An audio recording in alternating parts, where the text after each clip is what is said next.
ఏ నిమిత్తేన ధర్మేనారాధయన్ హరిం. So Vaikuntha లోకాల్లో ఇది 14వ number శ్లోకం.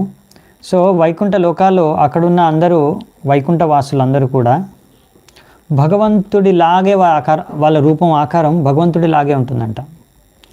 సో వాళ్ళందరూ కూడా కానీ భగవంతుడి సేవలోనే ఆరాధించుకుంటూ నియుక్తమై ఉంటారు. వాళ్ళకి అందరికీ ఎటువంటి భౌతిక ఇచ్చలు ఉండవు అన్నమాట. సో అక్కడ అందరూ కూడా వైకుంఠ వాసులందరూ కూడా చూడ్డానికి భగవంతుడిలాగానే కనిపిస్తారంట. అందరికీ చతుర్భుజాలు ఉంటాయి. ఇప్పుడు వైకుంఠంలో నారాయణుడు కానీ విష్ణువుకి చతుర్భుజాలు ఉంటాయి కదా, 4 చేతులు ఉంటాయి. అలాగే అక్కడ ప్రతి ఒక్కరికి 4 చేతులు ఉంటాయి అన్నమాట, చతుర్భుజాలు. ఇక్కడ మరి మనకి ఎవరికి ఈ భూమి మీద అలా చతుర్భుజాలతో కనిపించరు మనకి ఎవరు మనుషులు. కానీ అక్కడ వైకుంఠ వాసులందరికీ చతుర్భుజాలు ఉంటాయి. భగవంతుడి లాంటి శరీరం, భగవంతుడి అంత ఆధ్యాత్మిక శరీరమే, భగవంతుడి లాంటి ఆకారం, భగవంతుడి లాంటి ఐశ్వర్యం అక్కడ ప్రతి ఒక్కరు వైకుంఠ వాసికి ఉంటుందన్నమాట. అలా ఉంటారు చూడ్డానికి. సో ఈ విధంగా వైకుంఠ వాసులందరూ కూడా భగవంతుడిలాగా చూడ్డానికి ఉన్న వాళ్ళందరూ కూడా భగవంతుడిని ఆరాధిస్తారు, సేవ చేసుకుంటారు భగవంతుడికి.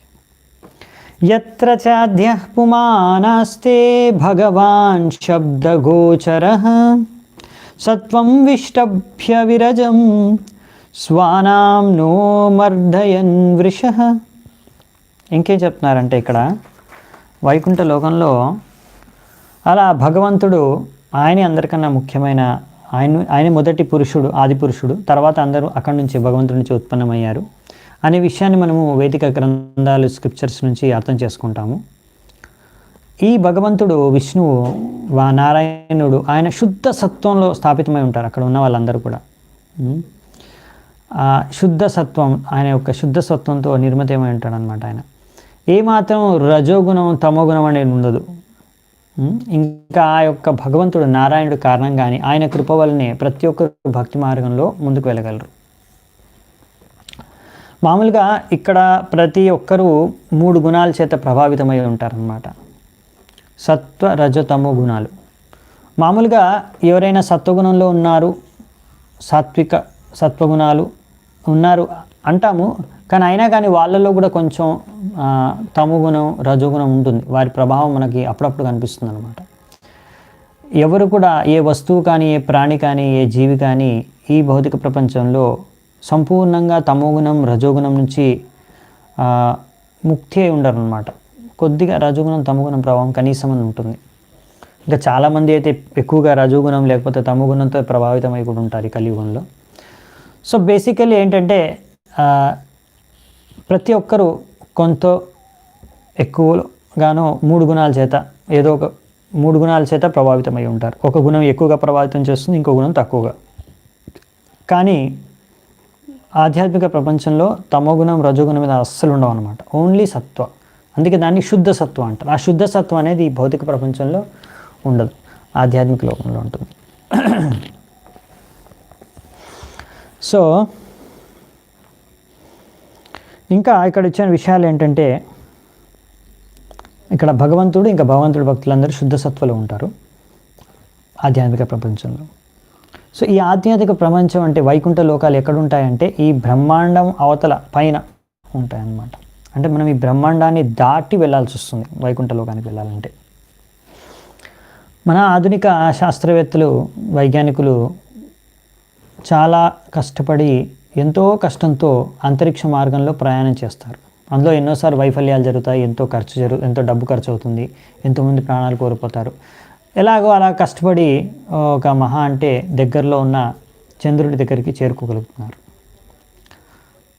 ఇంకా ఎన్నో గ్రహాలు ఉన్నాయి బ్రహ్మాండంలో, ఇంకా పైన లోకాలు ఉన్నాయి, చాలా దూరం ఉన్నాయి. పైన లోకాలు అంటే బ్రహ్మలోకం, సత్యలోకం, తపోలోకం చాలా పైన ఉంటాయి. అక్కడ వరకు వెళ్ళడమే వీళ్ళకి సాధ్యం అవ్వట్లేదు. అటువంటిది వీరు ఆధ్యాత్మిక లోకానికి ప్రయాణించగలరు.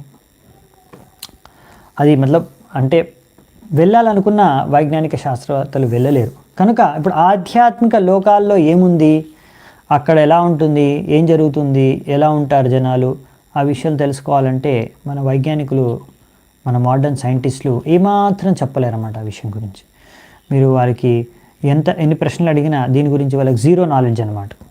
అంటే ఒక వ్యక్తి పిహెచ్డి చేసి పెద్ద సైంటిస్ట్ అయినా సరే, ఒకవేళ ఆయన భాగవతం చదువుకోలేదనుకోండి, వైకుంఠ లోకం గురించి ఆయన వర్ణించలేడు, తెలీదు. హరే కృష్ణ. సో ఆ విధంగా అనమాట వైకుంఠ లోకాన్ని గురించి మన సైంటిస్టులు వర్ణించలేరు. మరి ఎలా మనకు తెలిసేది వైకుంఠ లోకాల గురించి అంటే దాని వర్ణన వచ్చేసి ఇక్కడ మనకు భాగవతం లాంటి వైదిక గ్రంథాల్లో, శాస్త్రాల్లో, పురాణాల్లో, వేదాల్లో, ఇతిహాసాల్లో వర్ణించబడింది అనమాట. ఇక్కడ నుంచి మనం నేర్చుకునేది. సో అందుకే మనం అర్థం చేసుకోవాలి, ఎంతో విలువైన జ్ఞానం మనకి ఈ యొక్క మన ఆధ్యాత్మిక శాస్త్రాల నుంచి లభిస్తుంది. మీరు దానికోసం మీరు ఎన్ని చదువులు చదివినా, ఎన్ని కాలేజీలలో, ఎంత పెద్ద యూనివర్సిటీ వెళ్ళినా కానీ ఆత్మజ్ఞానమే వాళ్ళు చెప్పలేరు. ఆత్మ గురించి వాళ్ళకి తెలియదు, ఇంకా ఆధ్యాత్మిక లోపం గురించి ఏం చెప్పగలరు.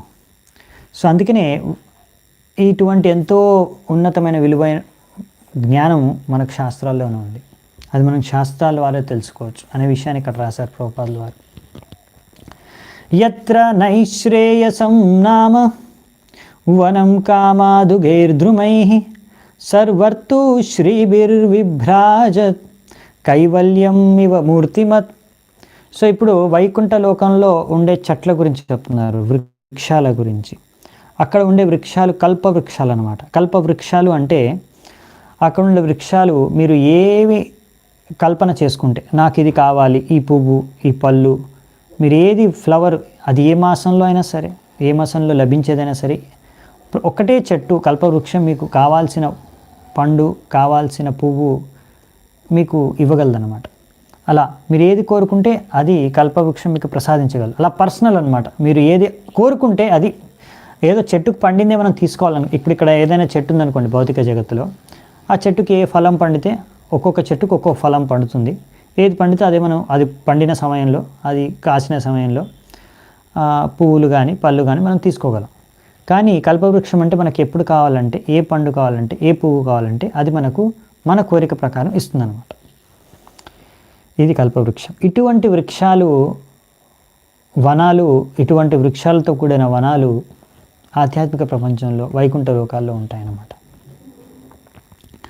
సో ఈ విధంగా వైకుంఠ లోకాల్లో ఉండే ప్రతి ప్రాణి, ప్రతి వృక్షం కూడా అది ఆధ్యాత్మికమే కాకుండా మూర్తిమత్, అంటే అవన్నిటికీ కూడా ఒక మంచి రూపం ఉంటుంది.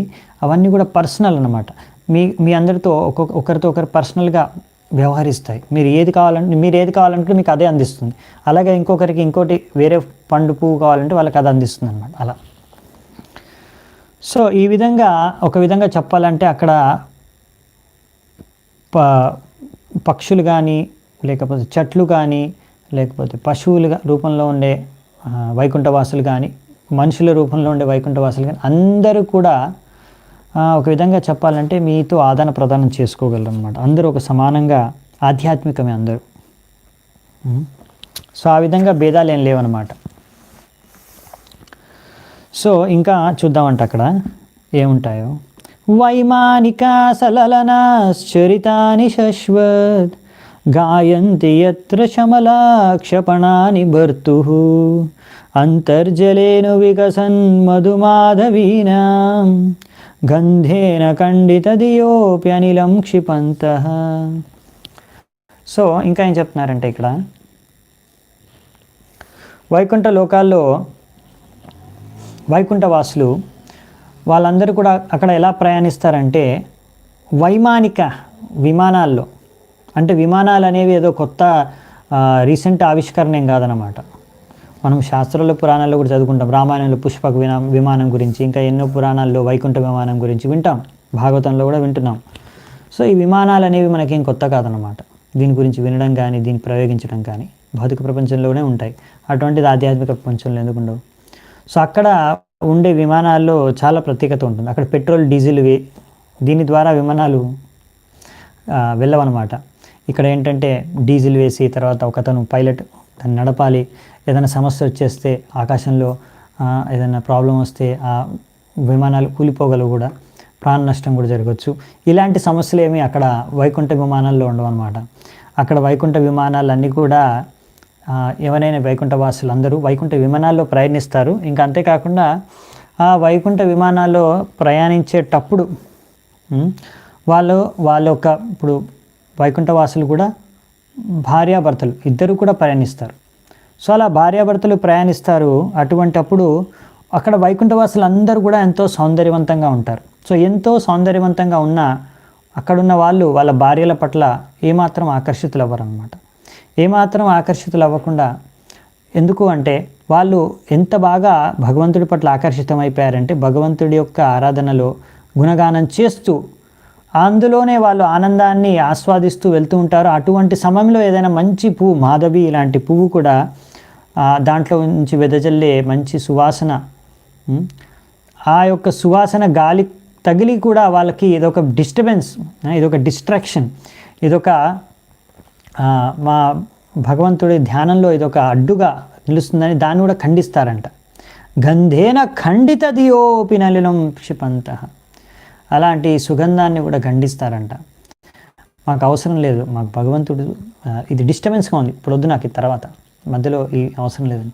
సో ఆ విధంగా వైకుంఠ విమానాల్లో మీరు తలుచుకుంటే ఎక్కడ తలుచుకుంటే అక్కడ తీసుకెళ్ళిపోతాయి అన్నమాట. అటువంటి వైకుంఠ విమానాల్లో ప్రయాణిస్తూ భగవంతుడికి గుణగానం చేసుకుంటూ ప్రయాణిస్తారనమాట అక్కడ.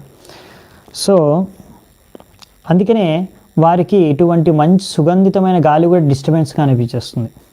ఒక్కొక్కసారి కొంతమంది ఏదైనా మీకు చాలా నచ్చిన సినిమానో లేకపోతే చాలా నచ్చిన క్రికెట్ మ్యాచ్, ఐపీఎల్ ఏదో చూస్తున్నారు అనుకోండి, అప్పుడు ఎవరైనా మీకు నచ్చిన తినే పదార్థం వచ్చి తీసుకోండి తినండి అంటే కూడా మీరు ఇప్పుడు వద్దు తర్వాత అనేసి మగ్నమైపోయి ఉంటారు కదా టీవీలో లేకపోతే ఇప్పుడు మొబైల్లో. సో అప్పుడు ఎవరైనా ఏదైనా తినడానికైనా తీసుకొస్తే అది మీకు అదో పెద్ద ఆటంకం లాగా అనిపిస్తుంది అనమాట, డిస్టర్బెన్స్ లాగా అనిపిస్తుంది. ఇప్పుడు వద్దని పక్కన పెట్టేస్తారు కదా అలాగా. ఎందుకంటే మీరు ఇప్పుడు వేరే విషయంలో అబ్జార్బ్డ్ ఉన్నారు కదా, అది నిమగ్నమై ఉన్నారు వేరే విషయంలో. అలాగే భగవంతుడి గుణగానంలో నిమగ్నమై ఉంటారు వైకుంఠవాసులు. సో వాళ్ళకి ఏంటంటే వాళ్ళ భార్యల యొక్క సౌందర్యం పట్ల కానీ, బయట ఉన్న ఎంతో మంచి సువాసన పట్ల కానీ, ఎటువంటి వాటి పట్ల కూడా ఆకర్షితం అవ్వరు. ఇంకా వాళ్ళకి డిస్టర్బెన్స్గా అనిపిస్తుంది వాళ్ళకి. ఎందుకంటే ఇక్కడ వాళ్ళకి ఏంటంటే ఇప్పుడు వాళ్ళు ఇంకా ఎక్కువ వైకుంఠవాసులు అంటే అక్కడ ఆధ్యాత్మిక ఆనందాన్ని రుచి చూశారనమాట. పరం దృష్ట్వా అని పడుతుంది. సో ఆ పరమ ఆనందాన్ని వాళ్ళు రుచి చూశారు కనుక ఈ భౌతిక సుఖం, భౌతిక ఆనందాన్ని వాళ్ళు ఎంతో ఈజీగా సునాయాసంగా దాన్ని వదిలేస్తారు. ఇంకా దాని పట్ల ఆకర్షితులు అవ్వరు అన్నమాట. ఆ విషయం ఇక్కడ మనకు అర్థమవుతుంది. సో ఈ భౌతిక సుఖం ద్వారా కలిగే సుఖం వాళ్ళకి ఎంతో తుచ్చమైన సుఖంగా అనిపిస్తుందంట. సో ఇది శుద్ధ భక్తులు ఆధ్యాత్మిక లోకంలో ఉన్న వైకుంఠ వాసుల యొక్క చేతన. సో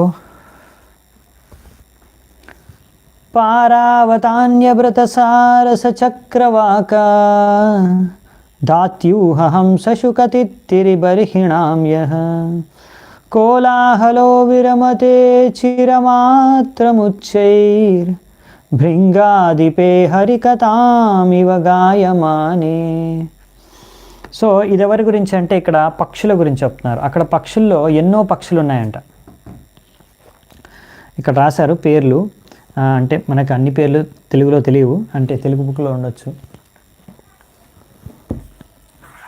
ఎగ్జాక్ట్ శ్లోకం. సో భగవద్ వర్ణనములో 18వ నంబర్ శ్లోకం భగవద్ధామ యొక్క వర్ణనం.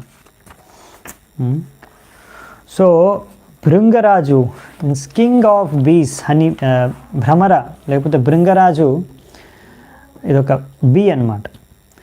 ఉచ్చస్వరమున హరికథను గానము చేయునప్పుడు, సో అలా భృంగరాజు, భ్రమర, బీ భగవంతుడి నామాన్ని గుణాలని గానం చేస్తున్నప్పుడు వేరే పక్షులు ఎవరైనా సరే, పావురాలు, కోయిల, కొంగలు, చక్రవాకములు, హంసలు, చిలుకలు, తిత్తిరి పక్షులు, నెమళ్ళు మొదలగు అన్ని పక్షులు కూడా వాళ్ళు చేసే శబ్దాలన్నీ ఆపేస్తాయంట వెంటనే. కోలాహలము కొంత తడపు నిలిచిపోవును. అందరూ కూడా ఆపేస్తారు వాటి. తుమ్మెద అంటారా? Okay, thank you. So Bhringraj అని రాశారు తెలుగులో. సో తుమ్మెద is easy to understand, I think, ఇంకా అర్థం చేసుకోవడానికి. సో అలా భృంగరాజు, తుమ్మెద గానం చేసినప్పుడు వేరే పక్షులన్నీ, కోయిల ఎంతో బాగా గానం చేస్తుంది. నెమళ్ళు కానీ, చిలుకలు కానీ, అన్ని హంసలు కానీ, చక్రవాక ఇవన్నీ పక్షులు కూడా అవన్నీ సైలెంట్ అయిపోతాయి అన్నమాట, నిశ్శబ్దం పాటిస్తాయి. ఎందుకంటే అవన్నీ కూడా ఇప్పుడు ఈ తుమ్మెద పాడే గానాన్ని, భగవంతుడు యొక్క గానాన్ని వినాలనేసి. భగవంతుడు గానం చేస్తుంది కదా, అందుకనే ఆ గానం వినడానికి అనేసి మిగతా వాళ్ళందరూ సైలెంట్ అయిపోయి వింటారంట. సో ఇదన్నమాట ప్రత్యేకత వైకుంఠ లోకంలో. ఇక్కడ ఏంటంటే అలా మామూలుగా భౌతిక ప్రపంచంలో ప్రభుపాల్ వారు రాశారు, ఒక గాడిద కూడా నేను బాగా పాడగలను, నేను గొప్ప గాయకుడిని అనుకుంటుందంట, గాయకుడిని అనుకుంటుందంట గాడిద కూడా. మామూలుగా మీకు తెలుసు గాడిద గొంతు ఎలా ఉంటుందో. సో అదే అనమాట పరిస్థితి. అంటే ఇక్కడ ఉద్దేశం ఏంటంటే ఇక్కడ ప్రతి ఒక్కరూ వాళ్ళ నేనే చాలా గొప్ప గాయకుడిని, నేనే చాలా గొప్ప, నా యొక్క వాళ్ళ గుణగానాన్నే వినాలనుకుంటారు. సో అలా వాళ్ళ ఇంద్రియాలనే భోగించాలనుకుంటారు. కానీ అక్కడ ఏంటంటే వైకుంఠంలో భగవంతుడి గానం ఒక భ్రమర, తుమ్మెద, భృంగరాజు చేసినా కానీ వెంటనే అది వినాలనేసి వాళ్ళు చేసే గానాన్ని ఆపేస్తారనమాట వెంటనే. సో ఇంగ్లీష్ వర్డ్స్ వచ్చేసి ఇక్కడ పీజియన్, అదే పావురాలు, పీజియన్, కుకు, క్రేన్, చక్రవాక. కొన్ని డైరెక్ట్గా చక్రవాక అంటే చక్రవాక అనే రాశారు, ఇంగ్లీష్లో కూడా తెలియదు ఏంటో చక్రవాక అంటే. So swan, parrot, partridge and peacock. Partridge అంటే ఇక్కడ నాకు తెలిసి తిత్తిరి పక్షులు అన్నారు, ఏమో నాకు తెలియదు తిత్తిరి పక్షులు అంటే, నేను ఫస్ట్ టైం వింటున్నా పేరు. సో ఇంకా ఎన్నో పక్షులు ఉంటాయి ఇక్కడ, మనం చూడలేని పక్షులు కూడా అక్కడ ఉంటాయి మనకు వైకుంఠ లోకంలో. సో ఇది వైకుంఠ లోకం యొక్క స్వభావం, అక్కడ ఉండే వైకుంఠవాసుల యొక్క స్వభావాన్ని మనకి ఇక్కడ తెలియజేస్తున్నారనమాట. చాలామంది అనుకుంటారు రే వైకుంఠ లోకం వెళ్తామని. మీకు కనుక అటువంటి స్వభావం లేదనుకోండి, అక్కడ పోయి మీరు హ్యాపీగా ఉండలేరు. ఎందుకంటే ఇప్పుడు మనకు ఎన్నో అనర్థాలు ఉన్నాయి కదా, అక్కడ వెళ్ళి అస్సలు అనర్థాలు లేని వ్యక్తుల్ని చూసి మనం అక్కడ మనకి అంత కంఫర్టబుల్గా ఉండకపోవచ్చు. సో అందుకే మనము ఫస్ట్ ఇవన్నీ క్వాలిటీస్, ఇటువంటి లక్షణాలని మనలో పెంపొందించుకోవాలి భక్తి, శుద్ధ భక్తి ద్వారా. ఇంకొకటి ఏంటంటే ఇక్కడ మనం అర్థం చేసుకోవాల్సింది ఏంటంటే ఇక్కడ అందరూ కూడా ఇంట్రెస్ట్ ఏంటంటే కీర్తన చేయడానికి, శ్రవణం చేయడానికి. ఒకరు కీర్తన చేస్తున్నారు, ఇంకొకరు శ్రవణం చేస్తున్నారు. పక్షుల్లో కానీ మనుషుల్లో కానీ పెద్ద తేడా ఏం లేదు వైకుంఠ వాసంలో. ప్రతి ఒక్కరు అక్కడ ఎక్కువగా చేసేది శ్రవణం, కీర్తన అన్నమాట. ఎందుకంటే అందులో వాళ్ళకు ఒక అభిరుచి ఉంది, అందులో ఆసక్తి ఉంది, అందులో ఆనందాన్ని అనుభవిస్తున్నారు. హరే కృష్ణ. ఈరోజు ఏంటో కొంచెం మళ్ళీ ప్రాబ్లం ఇస్తుంది, ఇంటర్నెట్ అర్థం కాదు, యూట్యూబ్ అర్థం కాదు. Anyways no problem, will continue. So basically ఇది వైకుంఠ లోకం యొక్క వర్ణన అనమాట. అక్కడ వైకుంఠ వాసుల యొక్క స్వభావం, ఇంకా వారి యొక్క ఇంట్రెస్ట్ ఏంటనేది తెలుస్తుంది. నెక్స్ట్ 2 శ్లోకాలు చూసుకొని వెంటనే ముగిద్దామంట. మళ్ళీ మిగతా శ్లోకాలు రేపు చర్చించుకోవడానికి ప్రయత్నిద్దాము. మందార కుండకురబోత్పల చంపకర్ణ పున్నాగనాగ బకులాంబుజ పారిజాత గంధేర్చితే తులసికాభరణేన తస్య యస్మిన్ తపస్సు మనసో బహుమానయంతి. ఇక్కడ ఇప్పుడు రకరకాల పూల చెట్ల గురించి చెప్తున్నారనమాట.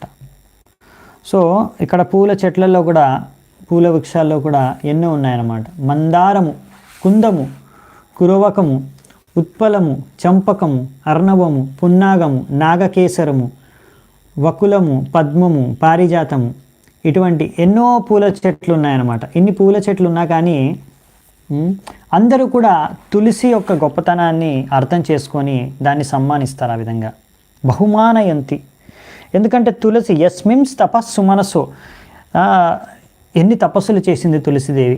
ఇంకా అంతేకాకుండా గంధేర్చిత తులసికాభరణేన తస్య, భగవంతుడు స్వయంగా తులసిని ఆభూషణలాగా తులసి మాలను ఆయన మెడలో వేసుకుంటాడు కనుక భగవంతుడికి ఎంతో ప్రియమైంది తులసి అనే విషయాన్ని అన్ని చెట్లు అర్థం చేసుకుని అవి ఎంతో, ఇప్పుడు ఇవన్నీ చెట్లలో, పూల చెట్లన్నింటిలో పువ్వులు ఎంతో సుగంధితమైన వాసన వస్తాయి. తులసి యొక్క చెట్టు యొక్క పువ్వుల గురించి మనం ఎప్పుడు వినము, దాని వాసన గురించి. కానీ ఇక్కడ అవన్నీ కూడా వారందరికన్నా ఎంతో గొప్పదైనది తులసి పువ్వు, తులసి చెట్టు అనే విషయాన్ని, తులసి చెట్టు అనేది ఇవన్నీ చెట్లు కూడా అర్థం చేసుకొని ఆ విధంగా తులసికి సమానం ఇస్తాయన్నమాట. అందుకే మనం కూడా, ఎందుకంటే ఇది భగవంతుడికి చాలా ప్రియం, అందుకని తులసీదేవిని మనం కూడా ప్రతిరోజు మన ప్రతి మందిరంలో, మీరింట్లో కూడా ఆరాధించవచ్చు. సో తులసి ఆరతి చేస్తాం ప్రతిరోజు పొద్దున సాయంత్రం 2 వేళలా. సో తులసిదేవికి ఆరాధన చేస్తాము, తులసి పరిక్రమ చేస్తాము, తులసిదేవికి నీళ్లు ప్రతి భక్తుడు అక్కడ టెంపుల్లో అర్పణ చేస్తారు, తులసిదేవికి ప్రణామాలు చేస్తాము, తులసిదేవికి ప్రార్థన చేస్తాము, కీర్తన చేస్తాము. సో ఎందుకంటే ఇది భగవంతుడికి చాలా ప్రియమైనదన్నమాట తులసిదేవి. తద్వారా మనం భక్తిలో పురోగతి చెందడానికి చాలా దోహదపడుతుంది. తులసిదేవి యొక్క కృప వలన తులసిదేవి మనకి అక్కడ అందరికీ ఎవరైనా వైకుంఠవాసులందరికీ సేవలో నియుక్తం చేస్తున్నాడు, మేనేజర్ లాగా అనమాట తులసిదేవి వైకుంఠ లోకంలో, గోలోకంలో. సో అందరికీ భగవంతుడి సేవలో అందరికీ సేవ ప్రదానం చేసేది తులసిదేవి అనమాట. సో అందుకని ప్రార్థన పొద్దున్నే చేసుకుంటాం, మనకు కూడా భగవంతుడి సేవలో నియుక్తం చేయమనేసి పొద్దున్నే తులసి మారానికి, ఈవినింగ్ సాయంత్రం కూడా తులసిదేవికి మనం ప్రణామం చేసుకొని ప్రార్థన చేసుకుంటాం. సో అదనమాట మాకు చాలా ముఖ్యమైనది అనమాట. మన భక్తి మార్గంలో తులసీదేవి, తులసి ఆకులు అనేవి చాలా ముఖ్యమైనవి, ఎంతో ముఖ్యమైనవో మనము ఇది ఇంకా వచ్చే అధ్యాయాల్లో మనం చూస్తాము. ఈ చతుష్కుమారులు కూడా ఇప్పటివరకు జ్ఞాన మార్గంలో ఉన్నారు, వాళ్ళందరూ ఇప్పుడు సంపూర్ణంగా శుద్ధ భక్తి మార్గంలోకి ఈ తులసీదేవి, తులసి ఆకుల ద్వారా వస్తారనమాట. ఎంత ఇంపార్టెంటో అనేది తర్వాత మళ్ళీ చూస్తాం మనము, అప్పుడు అది చర్చించుకుందామంట. సో ప్రభుపాల్ ద్వారా రాస్తున్నారు, ఒక ఏథిస్టిక్ స్వామి అంటే నాస్తిక స్వామి అనమాట. అలాంటి స్వాములు కూడా ఉంటారనమాట కొంతమంది నాస్తికులై. సో అటువంటి అతను ఒకరు అన్నారంట, ఇది తులసి చెట్టుకు నీళ్ళు పోసి ఏం లాభం, దానికన్నా ఒక వంకాయ చెట్టు కన్నా నీళ్ళు పోస్తే వంకాయన వస్తుంది, తినడానికి వస్తుంది, తులసి చెట్టుకి నీళ్ళు వేసి ఏం లాభం అన్నారంట. ఎందుకంటే నాస్తికుడు కదా, అతనికి భగవంతుడి యొక్క భక్తి యొక్క ప్రాముఖ్యత అర్థం కాదనమాట. అటువంటి వారికి ఎప్పుడు తిండిగోల తప్ప ఇంకోటి ఉండదు. ఎప్పుడు ఏ చెట్టుకేస్తే ఏ ఫ్రూట్, ఏ కాయ కాస్తే తినడానికి మనకు పనికి వస్తుందా అని తప్ప, మనం భక్తి మార్గంలో ఎలా పురోగతి చెందాలి అనే విషయాన్ని గురించి వాళ్ళు ఆలోచించరు కనుక వాళ్ళు ఇలాంటి విషయాల్ని అర్థం చేసుకోలేరు అని రాస్తున్నారు అన్నమాట, ఇలాంటి మూర్ఖులు. యత్సంకులం హరిపదానతి మాత్ర దృష్టైర్ వైఢూర్యమారకటహేమమయేర్విమాణైః యేషాం బృహత్కడితతా స్మితశోభిముఖ్యః కృష్ణాత్మనాం నరజ ఆదదురుత్స్మయాధ్యైః. ఇది లాస్ట్ శ్లోకం. ఈరోజు కూడా మళ్ళీ చూస్తున్నాం మనము. ఈ వైకుంఠ విమానాల్లో ప్రయాణిస్తారని చెప్పారు కదా వైకుంఠ వాసులు. ఆ విమానాలు ఎలా ఉంటాయి? మనలాగా ఇప్పుడు మన ఇక్కడ భౌతిక ప్రపంచంలోని విమానాలు అది స్టీలో మరి ఐరనో దేంతోనో చేస్తారు కదా, స్టీల్ డబ్బా కాదనమాట, అల్యూమినియం డబ్బా కాదనమాట. ఇది లాపిస్ లజూలి, ఎమరల్డ్, గోల్డ్, వైఢూర్య మారకట హేమ మయేర్ విమానాలు దేని ద్వారా తయారయ్యాయంటే వైఢూర్యం, మార్కట తెలుగులో ఏం రాశారు 20వ శ్లోకంలో, వైఢూర్య మరకత కనిక నిర్మితమగు. సో అక్కడ కూడా అలాగే రాశారు, వైఢూర్యాలతో మరకట ఇంకా హేమ అంటే అదే మన గోల్డ్, బంగారంతో వీటితో నిర్మాణమై ఉంటుందంట ఎయిర్ప్లేన్స్, విమానాలు. మార్కటనే ఇచ్చారు సేమ్. హరే కృష్ణ, పచ్చలు అంటే అది ఎమరల్డా, ఓకే, దాంతో మొత్తం విమానాలు తయారై ఉంటాయి అన్నమాట. సో అంత మంచి విమానాల్లో వాళ్ళు ప్రయాణిస్తారనమాట. అందులో వాళ్ళ భార్యలతో, ఇంతకుముందు కూడా చెప్పాం కదా, ఎంతో సౌందర్యవంతమైన వాళ్ళ భార్యలతో ప్రయాణిస్తున్నా కానీ వాళ్ళ భార్యల యొక్క సౌందర్యం పట్ల వాళ్ళు ఏమాత్రం ఆకర్షితులు అవ్వరంట. ఆ విషయాన్ని మళ్ళీ ఇక్కడ చెప్తున్నారు. సో ఇక్కడ మనకి చెప్పింది ఏంటంటే, మళ్ళీ ఇక్కడ అర్థం చేసుకోవడానికి జనాలు ఏమనుకుంటారంటే ఒక్కొక్కసారి ఈ మైథున సుఖం ఒకటే సుఖం, ఇంకా దానికన్నా మించిన సుఖం లేదని చాలామంది అనుకుంటారన్నమాట ఈ భౌతిక ప్రపంచంలో. అందుకనే వాళ్ళు అనుకుంటారు మరి ఆధ్యాత్మిక ప్రపంచంలో వెళ్తే అక్కడ కూడా మరి మైథున సుఖం దొరుకుతుందా లేదా అని. సో ఇక్కడ అందుకే చెప్పింది ఏంటంటే, అక్కడ కూడా ఇక్కడికన్నా ఎంతో సౌందర్యవంతమైన పురుషులు, స్త్రీలు ఉంటారు అక్కడ. సో వాళ్ళకి కూడా అక్కడ అన్ని సువిధులు ఉంటాయి. కొంతమంది అనుకుంటారు ఇక్కడ విమానాలు ఉన్నాయి, మరి తిరగడానికి అక్కడ విమానాలు ఉంటాయో లేవో అని. మీరేం టెన్షన్ పడాల్సిన అవసరం లేదు. ఇక్కడ భౌతిక ప్రపంచంలో మీరు ఏవి చూస్తున్నారో అవన్నీ ఇక్కడ ఏమున్నాయో అన్నీ కూడా దీని ఒరిజినల్, ఇవన్నీ డూప్లికేట్ అనుకోండి. ఒరిజినల్ అన్నీ కూడా స్పిరిచువల్ వరల్డ్లో ఉంటాయి. సో ఇక్కడ ఎలాగైతే ఒక స్టీలు, అల్యూమినియం డబ్బాలాగా దాంట్లో పెట్రోల్, డీజిల్ వేసి నడపాల్సి వస్తుంది ఏరోప్లేన్లో, అందులో కూడా మీరు వెళ్ళగానే ఎక్కగానే చెప్తారు జాగ్రత్త, ఇన్ని జాగ్రత్తలు తీసుకోవాలి, లేకపోతే ఏదైనా ప్రమాదం వస్తే ఎలా మీరు రక్షించుకోవాలి మిమ్మల్ని అని. సో ఆ ప్రయాణించే సమయం అంతా మీరు టెన్షన్లో ఉండాల్సి వస్తుంది, ఏమవుతుందో సేఫ్గా చేరుకోవాలి ఇంటికని ఏరోప్లేన్లో వెళ్ళినా. కానీ అక్కడ అలా కాదనమాట. సో వైకుంఠంలో ప్రయాణించే వైకుంఠ విమానాలు అలా స్టీల్తోనో ఐరన్తోనో అల్యూమినియంతోనో నిర్మితమై ఉండవు అనమాట. పెట్రోల్ డీజిల్ అవసరం లేదు వాళ్ళకి నడపడానికి. సో అక్కడవన్నీ ఎలా అన్నీ ఇంకా చాలా ఇక్కడ ఉన్న వాటికన్నా ఉన్నతమైన వస్తువులు, అన్ని రకాల వెరైటీ ఆధ్యాత్మిక ప్రపంచంలో ఉంటాయి. సో అందుకనే ఇక్కడ చెప్పేది ఏంటంటే అక్కడ భగవంతుడి యొక్క ఆరాధనలో, ఆధ్యాత్మిక ఆనందంలో, పరమానందంలో నమగ్నమై ఉంటారు కదా. అది ఎంతో ఈ భౌతిక ఆనందం, భౌతిక సుఖం కన్నా అది ఎన్నో రేట్లు ఎక్కువ అనమాట. ఆ సుఖంలో నిమగ్నం అయిపోయిన తర్వాత మైథున సుఖం, ఈ భౌతిక సుఖం పట్ల ఏమాత్రం రుచి, ఆసక్తి అనేది ఉండదన్నమాట. సో అందుకని ఆ విధంగా అక్కడ వారికి ఇటువంటి మైథున సుఖం అందుబాటులో ఉన్న వాటికి వాళ్ళకి దాని పట్ల ఆసక్తి ఉండదన్నమాట. తద్వారా ఏంటంటే అక్కడ ఉన్న మైథున సుఖం లేనట్టే. సో ఎందుకంటే అక్కడ వైకుంఠ వాసులకి అంతకన్నా ఎక్కువ ఉన్నతమైన ఆధ్యాత్మిక సుఖం పట్ల వాళ్ళకి ఆసక్తి ఉంది కనుక వాళ్ళు అలా ఉంటారనమాట. ఆ ఆనందంలో వాళ్ళు నిమగ్నమై ఉంటారనమాట. సో ఇక్కడ మీరు చూస్తే మీకు అర్థమవుతుంది వైకుంఠ వాసులు చాలా కొంతమంది అనుకోవచ్చు వారి భగవంతుడికి భక్తి చేసుకుంటే మనం బిచ్చగల్లా మారిపోతాము, లేకపోతే ఐశ్వర్యం మనకు ఉండదు అని. ఇక్కడ చూసుకుంటే మీరు వైకుంఠంలో ఉన్న వైకుంఠ వాసులకి ఎంత ఐశ్వర్యవంతులు, అన్ని రకాల ఐశ్వర్యాలు. ఇటువంటి ఐశ్వర్యాన్ని మీరు భోగించాలంటే ఈ భౌతిక ప్రపంచంలో ఎంతో కష్టపడితే కానీ ఇటువంటి ఐశ్వర్యాన్ని మీరు భోగించలేరు. అయినా సంభవం కాదు, అవునా? ఎక్కడైనా మీరు ఇటువంటి ఐశ్వర్యాన్ని భోగించారా? వైకుంఠ విమానం లాంటి విమానం ఇక్కడ మనకు సంభవమా? తిరగడానికి సంభవం కాదు కదా. సో అందుకనే భగవంతుడు భక్తి చేసుకొని ఇక్కడ ఎంతో కష్టపడ్డ తర్వాత పొందే ఐశ్వర్యం కన్నా ఎన్నో రెట్ల ఐశ్వర్యం అనుభవించవచ్చు అన్నమాట. సో అందుకనే భగవంతుడి యొక్క భక్తులు ఎంతో ఐశ్వర్యంలో బతుకుతారు వైకుంఠంలో. ఆ ఐశ్వర్యం అక్కడ పొందడానికి వాళ్ళకేం అక్కడ వైకుంఠంలో కష్టపడాల్సిన అవసరం లేదు. ఇక్కడ భౌతిక ప్రపంచంలో మీకు ఒక ఏరోప్లేన్ కావాలంటే చాలా కష్టపడాలి కదా.